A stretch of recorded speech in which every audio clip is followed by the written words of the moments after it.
is going on record. I've spoken about it. Shri Nagendra Ray demand to establish the Narayani Infantry Regiment to protect the territorial integrity. Sir, Narayani Sena of Didan Kuzbehar State has a glorious historical past for unique warfare technique and courage. It basically comprises mainly Kshatriya Rajbangshi people who are known for their valiant exemplary acts, defense and counter-attack. I must bring to you notice that the Narayani Sena participated in the Second World War in the year 1939 and heroically contributed to the save and protect the land of our country, India, for the invasion of foreigners. The enemies could not stand in front of the Narayani Sena due to their supernatural strategy of Narayani Sena in the battlefield during reign of Maharaja Sri Jagadevendra Narayan Bahadur. The enemy's soldier got frightened at the entry of the Narayani Sena in the battlefield for supernatural power of Kuzbehar Kshatriya Narayani Sena. But it is very sad that the glorious history of Narayani Sena comprised with the exemplary power is the little known. It the people of India as well as the whole world. This makes the people of the Kuzbehar state feel sorry for their ancestral government of India. Assured at that time, the government will endeavor to the associate the name Narayani with the Kuzbehar state force. Even after their absorption in the Indian army through letter known A15 1949 in the 30 August 1949 in the agreement Annexure 8 between the and Kuzbehar and 30 August 1949. Unfortunately, is the little still to be seen. The central government is humbly requested to consider formation of the Narayani Infantry Regiment to protect the territorial integrity from any hostile external misadventure in the country. Thank you, sir. Thank you, Mani Sri Nagendra Rai ji. Honorable Sri M. Muhammad Abdullah, demand for a unified counselling system for CUET UG admissions. Thank you, Deputy Chairman, sir, for permitted me to speak an important issue in this zero hour. Sir, the National Testing Agency, NTA, conducted the CUET UG 2024 examinations via computer-based and pen and paper format from May 15 to 29, 2024. A total of 13,48,000 students appeared for the exams. Unfortunately, technical issues impacted several students, promoting a re-examination on July 19, 2024. NTA published the result on July 28, 2024, which caused significant stress for the students due to the delay. The centralized nature of exam and its result has not been beneficial for students. Specifically, the Tamil question paper were translated using Google Translate, which raises concern about translation accuracy. Despite the claim of a single window opportunity for admission across various universities and institutions, the process has proven to be a financial burden on students. Universities charges additional fees for counseling, further complicating the admission process. Students initially selected their preferred universities and courses during the CUET UG application process, but now face the need to apply separately to different institutions. For instance, Gandhigram Rural Institute closed its application process on July 31, 2024, while the University of Delhi had completed registration before the results were published. After the results were released, the University of Delhi reopened applications, causing confusion and inconvenience to the students. I call upon this union government to implement a unified counseling system for CUET UG administration akin to the Anna University model. This would ensure a more streamlined process and prevent students from missing opportunities. Additionally, I request to consider compensation for the undue stress caused by the delay in result publication, sir. Thank you. Thank you, Mani Mohammad Abdullah ji. Honorable Sri Harsh Mahajan, concern over devastation caused by cloud burst in Himachal Pradesh. Honorable Chairman, Vice Chairman, sir, I'd like to draw your attention to the recurring and ongoing devastation in the state of Himachal Pradesh caused by extreme weather due to the climate change and unsustainable development. This has led to flash floods and landslides which have caused damage worth thousands of crores to infrastructure and public as well as private property. Several kilometers of roads have been severely damaged and completely washed away. Number of dams have also overflowed. Sadly, the loss of life has been significant. About 400 people died last year, so far this year. Human life already stands who have died at 55 and 50 people still missing. Entire communities have been displaced and livelihoods have been completely lost. Honorable Chairman, Deputy Chairman, I would like to thank the Honorable Prime Minister for the assistance given by the central government after the devastation last year. The central government provided 1,800 crores under NTFRF and SDRF to the state. Further, the government gave 11,000 houses for the state. 2,700 rupees were given under PMJSY, and the NHI spent about 3,500 crores for repair of roads. After devastation this year, there is an urgent need for continued relief and rehabilitation of the state. The central government has already released 61 crores in relief aid. I would also like to thank the Honorable the Finance Minister, who in this year's budget speech included Himachal for infrastructure development. Further development has to be sustainable, keeping in mind the fragile ecological state of the mountains. All the dams of Himachal must have strict regular safety checks. A historic and scientific solution should be implemented to check muck dumping and dams and roads. Road construction by the NHI needs to be redesigned, keeping in mind the unique mountain terrain. Honorable Chairman, sir, this is a serious matter which requires urgent and continued government support. Thank you. धन्यवाद हर्ष महाजन जी. माननीय Shri B Partha Sarathi Reddy, demand for government intervention to bail out dedicated ethanol plants in India. Thank you, Honorable Deputy Chairman, sir. And I wish to draw the attention of this esteemed House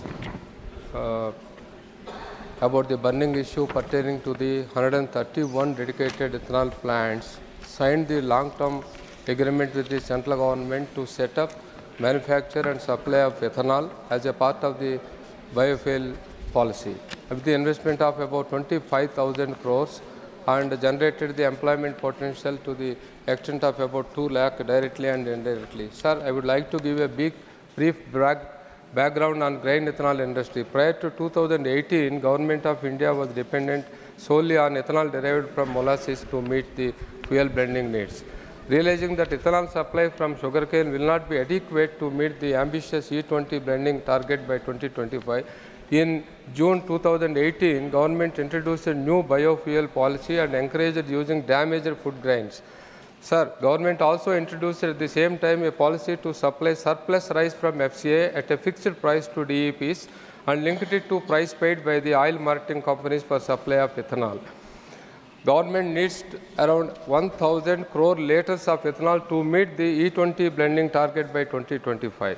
Inspired by the Government of India biofuel policy, in the past 4 years, nearly about 131 new grain-based DAPs were set up across the country to meet the surging demand for the production of the ethanol. With the investment of about, as I mentioned, 25,000 crores, with a capacity to created 600 crore liters, meeting the 60% of the overall requirement of the country. In July 2023, government has abruptly stopped supply of surplus rice from FCA to DAPs and encouraged the entire industry to move to maize as the primary feedstock.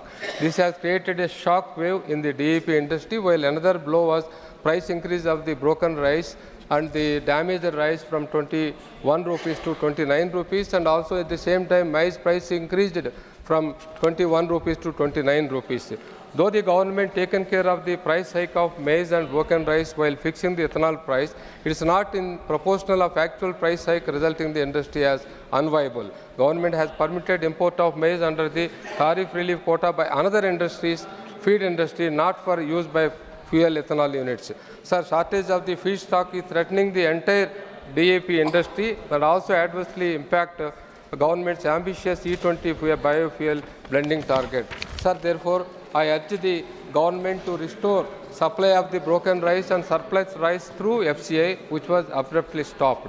Sir, second, allowing the DAP industry to import maize under the tariff relief quota as applicable for other feed industry. Fixation of the ethanol price in proportion to the prevailing price. It's over now. Honorable Shri Samirul Islam demand for immediate action to close the existing gaps in the curriculum at IITs and other reputed institutions of the country. Sir, I would like to speak on the topic in my mother tongue Bengali. Please. Sir, সামনে 17 September প্রধানমন্ত্রী নরেন্দ্র মোদীর ৭৪তম জন্মদিন। আগাম আপনার মাধ্যমে তাকে শুভেচ্ছা বার্তা জানাচ্ছি। কিন্তু মজার বিষয় হচ্ছে খড়গপুর আইআইটি কিছুদিন আগে একটা নোটিশ জারি করেছে ছাত্রছাত্রীদের উদ্দেশ্যে যে প্রধানমন্ত্রী নরেন্দ্র মোদীর জন্মদিনে কিছু প্রবন্ধ লেখার জন্য আহ্বান করা হয়েছে এবং প্রবন্ধতে ঠিক করে দেওয়া হয়েছে how prime minister Narendra Modi strengthen India's global relationships. আমি আইআইটির প্রাক্তন ছাত্র। আমি আপনার মাধ্যমে ভারত সরকার এবং প্রধানমন্ত্রীর কাছে কয়েকটি প্রশ্ন করতে চাইছি। এক নম্বর হচ্ছে, যখন আমি 14 বছর আগে দিল্লি আইআইটিতে পড়তে এসেছিলাম, তখন আমার মতো সাধারণ কৃষক পরিবারের, দরিদ্র পরিবারের অনেক ছেলেপিলে এসেছিল। অ্যাডমিশন ফি কম ছিল বলে আইআইটিতে পড়ার সুযোগ পেয়েছিল। কিন্তু মোদী সরকার আসার পর 2014 সালের পর থেকে বারবার আইআইটির মতো সংস্থাগুলোর ফিস বাড়ানো হয়েছে এবং বিভিন্ন রিপোর্টে দেখা যাচ্ছে প্রায় 300% ওপর ফিস গুণ বাড়ানো হয়েছে।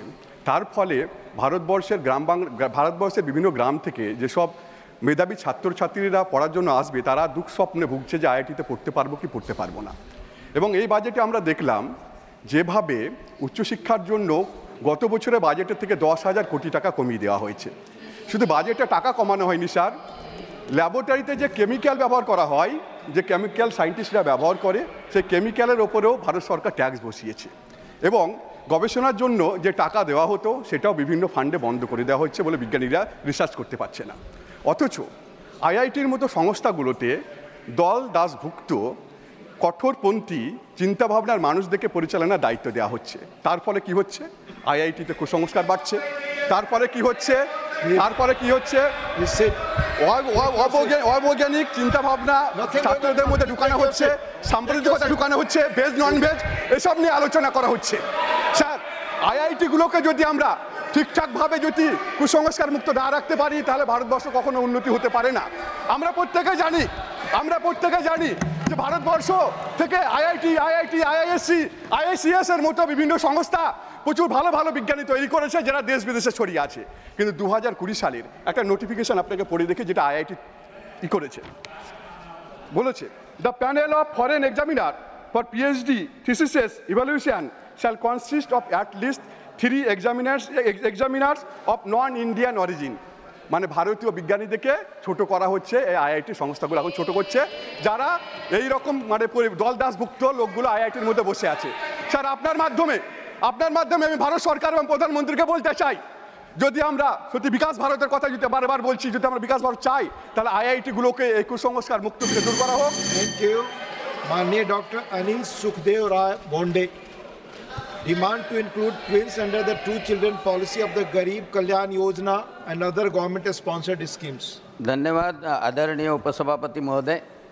मैं प्रधानमंत्री गरीब कल्याण योजना तथा अनेक लाभदायी योजना के लिए एक कुटुंब में दूसरी बार होने वाले जुड़वा बच्चे का अपवाद करके 2 अपत्य की पात्रता रखने के बारे में यह विषय रख रहा हूँ। उपसभापति महोदय, 2014 से प्रधानमंत्री नरेंद्र जी मोदी के नेतृत्व में गरीब कल्याण योजना कार्यान्वित है, जिसमें 80 करोड़ लोगों को मुफ्त राशन, 4.5 करोड़ लोगों को घर और अभी ज़्यादा 3 करोड़ लोगों को घर, शौचालय तथा आयुष्मान भारत योजना का लाभ मिल रहा है। भारत की जनसंख्या दिन ब दिन उसमें बढ़ोतरी हो रही है। भारत के जनसंख्या नियंत्रण के लिए एक परिवार में 2 बच्चों का रहना यह अपेक्षित है, लेकिन यह दुर्भाग्यपूर्ण बात है कि कुछ परिवार में 2 से ज़्यादा 5 से 8, 10 तक बच्चे को जन्म दिया जाता है। उसके लिए कोई बंधन नहीं माना जाता, ना तो जनसंख्या विस्तार का ख्याल रखा जाता है। गरीब कल्याण योजना तथा अनेक लाभदायी योजना के लिए एक परिवार में 2 अपत्य जुड़वा बच्चों का अपवाद करके, दूसरी बार होने वाले जुड़वा बच्चों का अपवाद करके इसकी पात्रता रखना जरूरी है। राशन जैसे योजना में प्रति व्यक्ति 5 किलो अनाज दिया जाता है। 2 बच्चे रहे तो 10 ही किलो मिलेगा, लेकिन 8 बच्चे रहे तो हस्बैंड वाइफ और उनके 8 बच्चे, ऐसा 50 किलो का अनाज दिया जाता है। और बच्चे बड़े होने के बाद में उनके कुटुंब बनते हैं, तो ज़्यादा कुटुंब के लिए प्रधानमंत्री आवास योजना से ज़्यादा घर बनते हैं। यानी यह 2 अपत्य को जन्म देने वाले सर्वसाधारण गरीब कुटुंब के ऊपर अन्याय है। जो संविधान मानता है, जो कानून के अनुसार देश की भलाई के लिए 2 अपत्य को जन्म देता है, उसको कम लाभ मिलता है। इसलिए गरीब कल्याण योजना तथा अन्य लाभदायी योजना के लिए पात्रता के लिए 2 अपत्य के कुटुंब को ही पात्र किया जाना चाहिए, ताकि गरीब कल्याण के साथ में लोक संख्या नियंत्रण का कार्य देश के लिए हित के लिए होगा। इसलिए आपके माध्यम से मैं सभी सन्मान्य सदस्य को इसके बारे में समर्थन चाहता हूं, एसोसिएट करने की भी विनती करता हूं। धन्यवाद। धन्यवाद माननीय डॉक्टर अनिल सुखदेव राय बोंडे जी। माननीय Shri Rajiv Shukla ji, demand to create a climate resilient infrastructure in Himachal Pradesh and announce a comprehensive rehabilitation package. धन्यवाद उपसभापति जी। हिमाचल प्रदेश में लगातार पिछले साल भी आपको पता कि कितना भारी आपदा से नुकसान हुआ था। 12,000 करोड़ का नुकसान पिछली बार हुआ था, और इस बार अब तक जो है अनुमान के हिसाब से 780 करोड़ का हो चुका है, और जो ज़्यादा भी हो सकता 1000 करोड़। पिछली बार 230 लोगों की जानें गई थी। इस समय भी बादल फटने से तमाम वहाँ पे घर गांव तबाह हो गए हैं। ये बहुत बड़ी समस्या है। इसका जो है राज्य सरकार पूरा प्रयास कर रही। पहले 7 लाख प्रति घर दिया था, और इस बार उन्होंने 50,000 रुपये की तत्काल राहत की घोषणा की है। लेकिन समस्या बड़ी है, और ये हाल की समस्या नहीं है। राज्य सरकार अकेला इसका लॉन्ग टर्म समाधान नहीं कर सकती है। पिछले वर्ष इस अवधि के दौरान जिन लोगों की जानें गई थी, उनको कंपनसेशन के साथ साथ कम से कम 1300 सड़कें बंद हो गई थी। उस भयावहता की कल्पना मात्र से ही हृदय विदारक हो जाता है। हिमाचल प्रदेश प्राकृतिक परिस्थितियों में भूस्खलन के प्रति अत्यधिक सेंसिटिव है, इसलिए भूस्खलन प्रबंधन की उचित रूप से विकसित रणनीति की आवश्यकता है। गंभीर रूप से प्रभावित परिवारों को राहत पहुंचाना भी आवश्यक है, और जिन्होंने अपने घर खो दिए, अब सर्दी आने वाली है तो उनके लिए भी कुछ उपाय करने होंगे। खेती और बागवानी, आजीविका, पर्यटन और उनका रोजगार सब कुछ तबाह हो रहा है। उसके लिए ध्यान देने की ज़रूरत है। इस संदर्भ में केंद्र सरकार ने हिमाचल प्रदेश को जो आर्थिक सहायता दी है, वो ऊँट के मुंह में जीरा है। 12,000 करोड़ तब मांगे थे, और अब 1,000 करोड़ तब मांग रहे हैं। वो जो आपने जोड़ा हुए नेचाई वगैरह, सिर्फ गडकरी जी ऐसे हैं कि जिन्होंने रोड के लिए मदद की है, गडकरी जी ने। बाकी भी मुख्यमंत्री जी मिलके गए, प्रधानमंत्री जी से आग्रह किया है, प्रधानमंत्री जी से आग्रह किया है, प्रधानमंत्री जी ने उनको आश्वासन दिया है। तो मेरा वही मानना है कि आश्वासन पूरा हो। इसमें लॉन्ग टर्म मेजर की ज़रूरत है। वहीं क्लाइमेट रेजिलेंट इंफ्रास्ट्रक्चर बनाने की ज़रूरत है, और इसके लिए पर्याप्त धन की आवश्यकता है। मैं इस संबंध में 14 लॉ कमीशन को, फाइनेंस कमीशन को कोट करूंगा कि what the 14th finance commission said, a large forest cover provides huge ecological benefits, but there is also an opportunity cost in terms of area not available for other economic activities, and this also serves as an important indicator of physical disability. The Commission recommended for compensation mechanism and incentive mechanism. तो मेरा सरकार से आग्रह है कि वो जो है हिमाचल सरकार को, हिमाचल प्रदेश के लिए कोई सरकार की बात नहीं है, कॉम्पनसेशन दे। पिछली बार का 12,000 करोड़ की मांग थी, वो कम से कम पूरा करें, और अभी जो नुकसान उसका करें, सबके हित में है, देश के हित में है। तो इसलिए मैं ये मांग करता हूँ कि पर्यावरण संरक्षण के लिए, इन सब के लिए हिमाचल सरकार को जो मुआवजा देना है वो दिया जाए। प्रधानमंत्री जो, गृह मंत्री जी ने आश्वासन दिया है, मुझे उम्मीद है कि उस दिशा में निश्चित रूप से सहायता करेंगे। धन्यवाद राजेश जी। माननीय Sushri Swati Maliwal ji, demand to address the problem of pollution in Yamuna river. Sir, thank you for giving me an opportunity to speak. Sir, Delhi वाले बहुत सौभाग्यशाली हैं कि यहाँ से यमुना नदी गुजरती है, जिनका वर्णन हमारे वेदों में और महाभारत में भी है। पर सर, आज बहुत दुख की बात है कि ये नदी हमारी नाकामी की वजह से एक तरीके से नाला बन गई है। सर, इस नदी की सदियों से पूजा होती आई है, पर आज दिल्ली में 22 नाले इस नदी में गिरते हैं, यमुना नदी में गिरते हैं। और sir, 238 million gallon untreated sewage हर दिन इस नदी के अंदर डाला जा रहा है। सर, हालात ये हो गए हैं कि ये नदी जहरीला, झाग ज़्यादा दिखती है और पानी कम। सर, इस नदी का बहुत छोटा सा अंश दिल्ली से गुजरता है, लेकिन उसी अंश में 76% of Yamuna gets polluted. Sir, हालात बहुत ख़राब है। 55 सीवेज ट्रीटमेंट प्लांट्स की अर्जेंटली ज़रूरत है, जिसमें से दिल्ली में सिर्फ 35 हैं, और सर उनमें से 22 तो स्टैंडर्ड्स भी नहीं मीट करते। सर, हर दिन दिल्ली में इलीगल तरीके से कई इंडस्ट्रीज और factories heavy metals, toxic chemicals इस नदी में बहाती हैं, और सर उसकी वजह से हमारी ज़िंदगी में जहर घोला जा रहा है, जिसके ऊपर कोई कार्यवाही नहीं हो रही।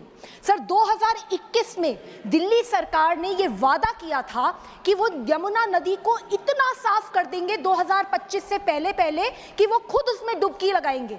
पर सर, हजारों करोड़ रुपए खर्च होने के बावजूद आज भी स्थिति वैसी की वैसी ही है। सर, हालात इतने खराब हैं, यमुना नदी हमारी माँ है और वो आज वेंटिलेटर पर है, और सर बस राजनीति हो रही है। सर, मैं ये कहना चाहती हूँ कि ये खोखले बयानबाजी, ये झूठे वादे, ये ब्लेम गेम, सर इससे दशा नहीं बदलेगी दिल्ली की। सर, दिल्ली सरकार को कहना चाहती हूँ कि जब तक उनकी नीयत साफ नहीं होगी, तब तक यमुना का पानी साफ नहीं हो सकता। और सर मेरा ये कहना है कि दिल्ली में सर सीवेज ट्रीटमेंट प्लांट्स को हमें युद्ध स्तर पे बनाना ही होगा, नहीं तो यमुना नदी का यही हाल रहेगा, और इसके लिए हमें केंद्र सरकार के सहयोग की भी पूरी ज़रूरत है। सर, मैंने कुछ पंक्तियाँ लिखी हैं और मैं उसको बोलना चाहती हूँ। सर, यमुना के किनारे बैठी अब भी वो चिड़िया कहती है, सपने हसीन दिखाए थे सरकार ने, पर सर आज भी मेरी यमुना जहर पी के बहती है। सर, वादा था यमुना को शुद्ध बनाएंगे, पहली डुबकी खुद लगाएंगे।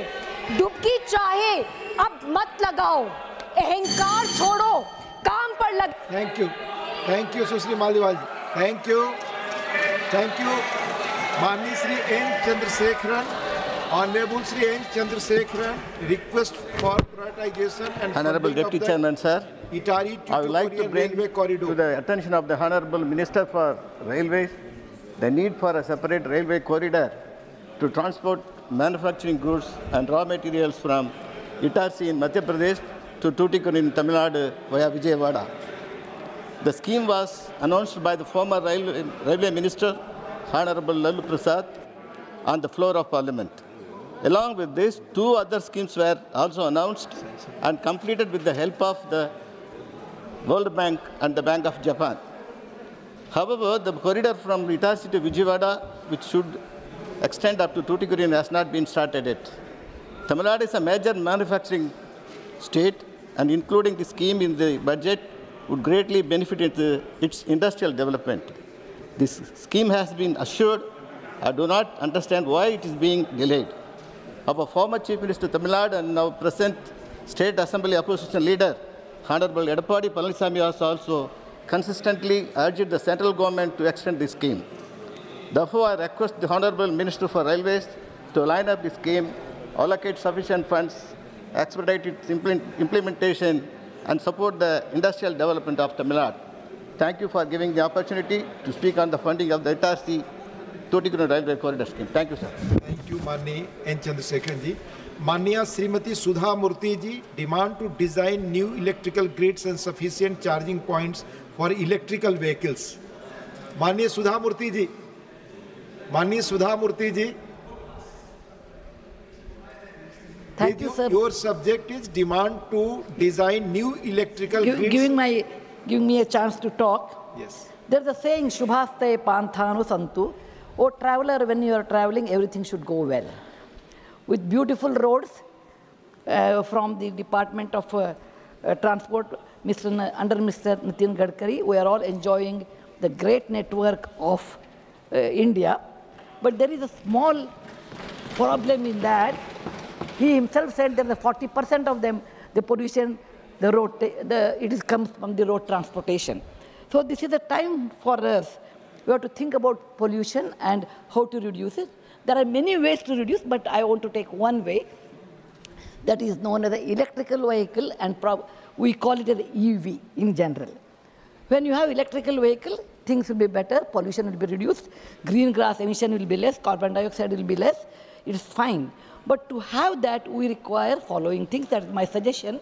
If we follow that, it will be really great. Number one, there is a new word by the name range anxiety. It has come into the picture. That means if you have electrical vehicle, you are always under anxiety when the battery charge will be over. So you have to always look at when I get a charging station. And when you get a charging station, following things. So you have to think there will be a big queue. Second one, in winter it doesn't charge very well because the battery cannot take it. Number three, how much time I get to charge my battery. To do all these things, we should have good electricity production. Normally, state produces electricity either by hydel or by thermal, maybe some people by nuclear. The kind of electricity we produce, it may be enough for our own state. In that case, where will I bring the extra electricity? I may have 10 charging points, but if I don't have electricity, they are null and void. So this is the main concern, the production and distribution of electricity for the charging points, for the level 2, to reduce the range anxiety. Second thing, like heart to the body, for electrical vehicle, the heart is a battery. There should be a good BMS, that is battery management system, and there should be a cell which also should be a very good quality. Then only the batteries can work very well and efficiently. Recently in Rajasthan, we have found out there is a new, the Lithium is available.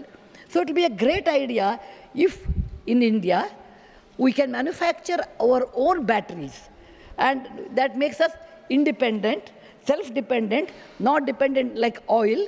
Then we can produce a better design batteries which will help us for the EV vehicle in a long way. There is a third point is technician training. Without that, it will be really incomplete because there is no good technical training, or there are people who do not understand this technology. So it's a due. Thank you. Thank you, Mani Srimati Sudha Murthy ji.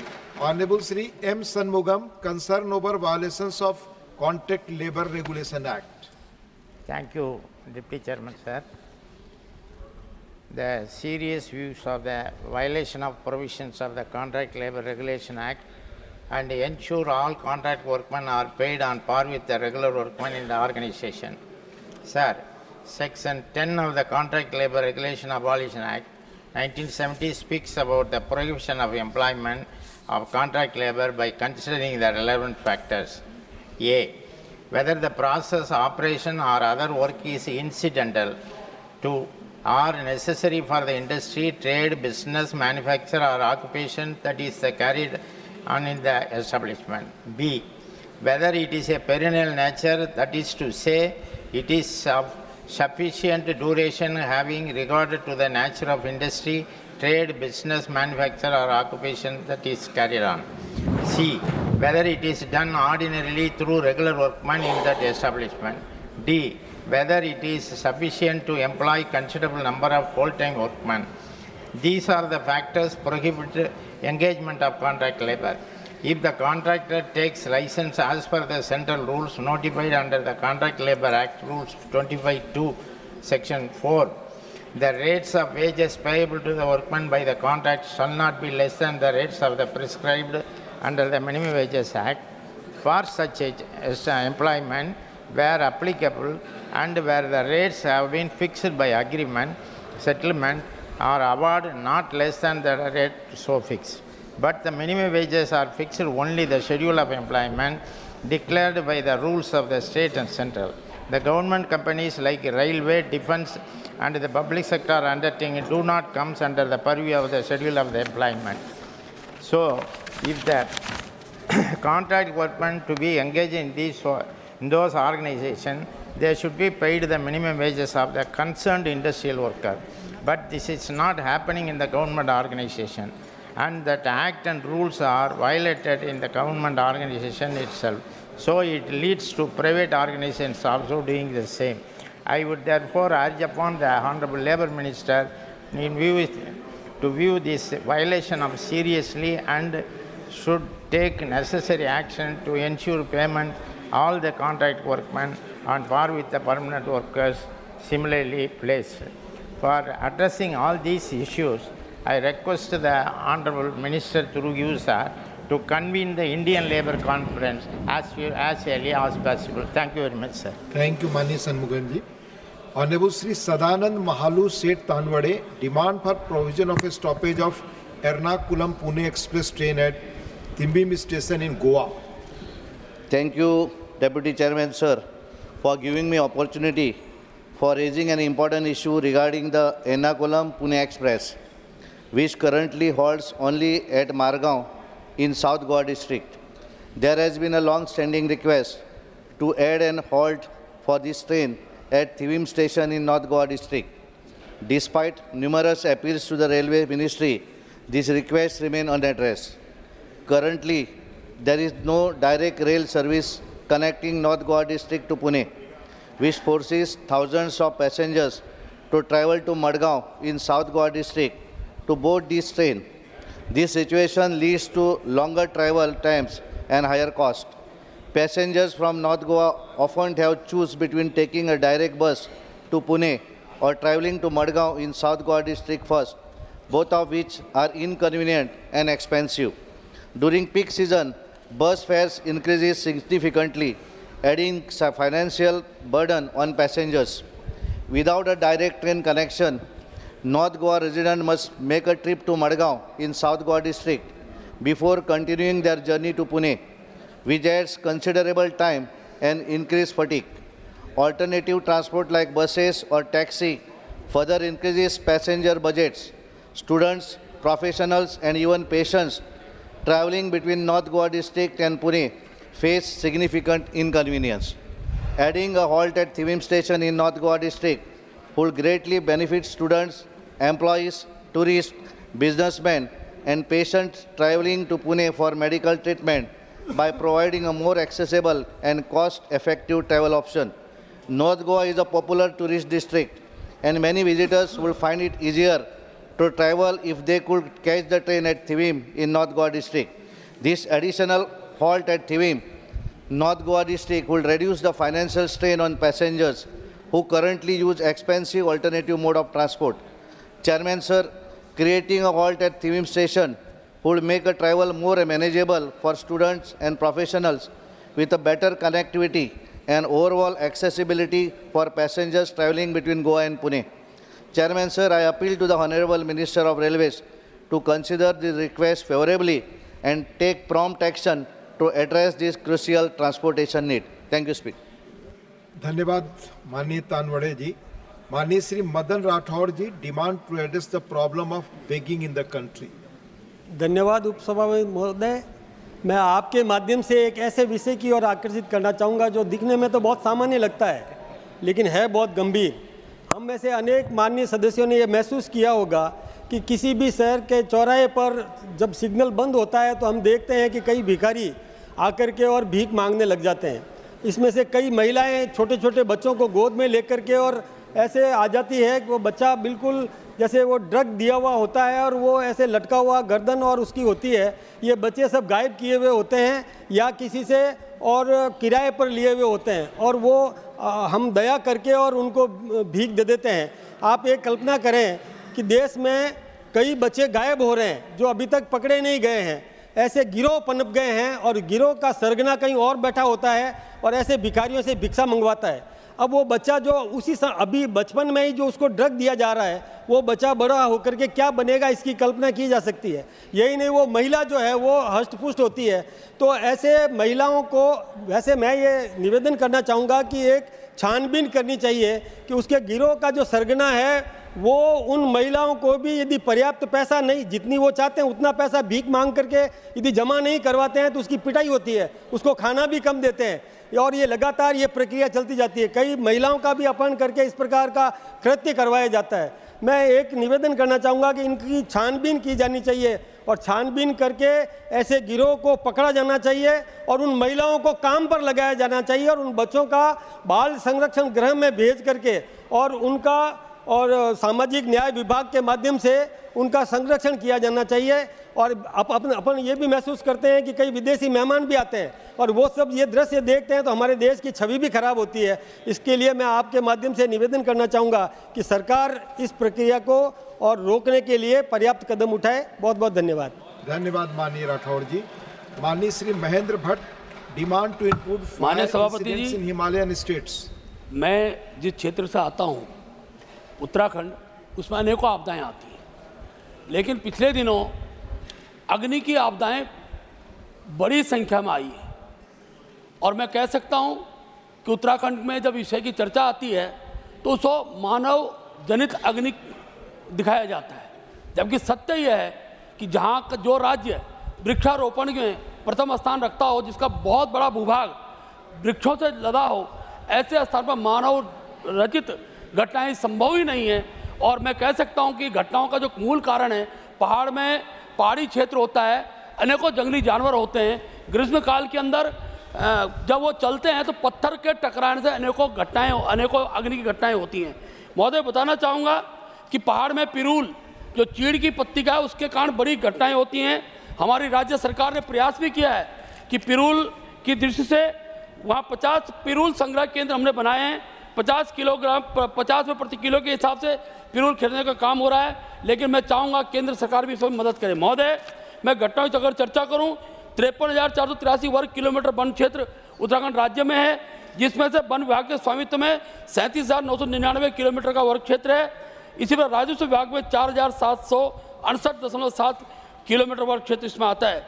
अभी तक 2018 की मैं चर्चा करूँ, 2186 घटनाएँ हुई हैं, 3,425 hectare खेत इसमें जला है। महोदय, 2022 से 30 जून तक 747 घटनाएँ, 8,997 हेक्टेयर भूमि नष्ट हुई है, 3 लोगों की मौत हुई है।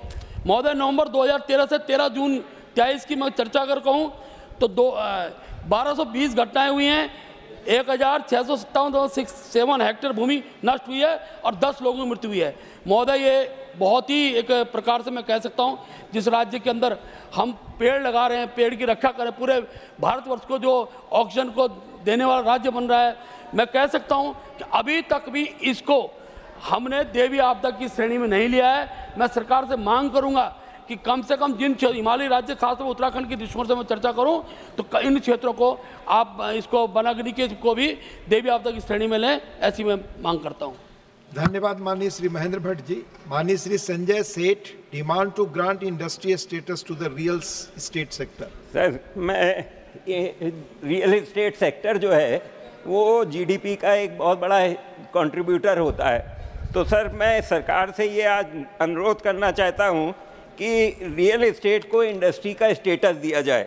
मेरी मांग के पीछे ये वजह है कि रियल एस्टेट के शामिल होने के बाद रियल एस्टेट डेवलपर्स को सस्ते ऋण, महत्वपूर्ण निवेशकों के साथ साझेदारी और इक्विटी में निवेश का लाभ मिल सकेंगे, जिससे परियोजनाओं की कुल लागत कम होगी और ये लाभ सीधे आम नागरिकों तक पहुंचेंगे। इसलिए मैं सरकार से अनुरोध करता हूं कि वे रियल एस्टेट को इंडस्ट्री स्टेटस देने के लिए आवश्यक कदम उठाए ताकि हमारे देश की अर्थव्यवस्था को और मजबूत बनाया जा सके। धन्यवाद। Thank you. माननीय श्री प्रमोद तिवारी जी। माननीय Shri Pramod Tiwari ji, demand to include Gauriganj Chitrakoot highway under Bharatmala project. Yes, मैं बहुत ही विनम्रता से आपसे जल्दी में कहना चाहता हूं कि अमेठी गौरीगंज से एक रास्ता सीधा प्रतापगढ़ होकर आलापुर होके चित्रकूट जाता है, जो अयोध्या और चित्रकूट का सबसे आसान रास्ता होगा। गौरीगंज डिस्ट्रिक्ट हेडक्वार्टर है, प्रतापगढ़ का एक बड़ा हिस्सा इसमें पड़ता है और उसके साथ ही साथ ये चित्रकूट और अयोध्या को जोड़ने वाला सबसे सुगम मार्ग है। इस संबंध में मैं बहुत ही विनम्रता से आग्रह करना चाहता हूं कि तकनीकी रूप से, टेक्निकल रूप से ये स्वीकृत भी हो गया है, इसकी सूचना भी मिल गई, लेकिन उसके बावजूद भी अभी तक इसकी फॉर्मल सैंक्शन नहीं आई है। तो मैं आपके माध्यम से अनुरोध करना चाहता हूं कि इस मार्ग को राष्ट्रीय राजमार्ग घोषित कर दिया जाए, क्योंकि 3 राजमार्गों को, राष्ट्रीय राजमार्गों को जोड़ेगा भी। एक तो जगदीशपुर से लेके प्रतापगढ़ होते हुए जौनपुर की सीमा तक, दूसरा रायबरेली से लेके जौनपुर तक के हाईवे को, तीसरा लखनऊ और इलाहाबाद हाईवे को। तो इस तरह एक बहुत ही महत्वपूर्ण राष्ट्रीय राजमार्ग है। मैं आपके माध्यम से बहुत ही विनम्रता के साथ चाहता हूं कि इसे राष्ट्रीय राजमार्ग घोषित किया जाए। गौरीगंज से चित्रकूट का वाया लालगंज, आलापुर और सैनी। धन्यवाद।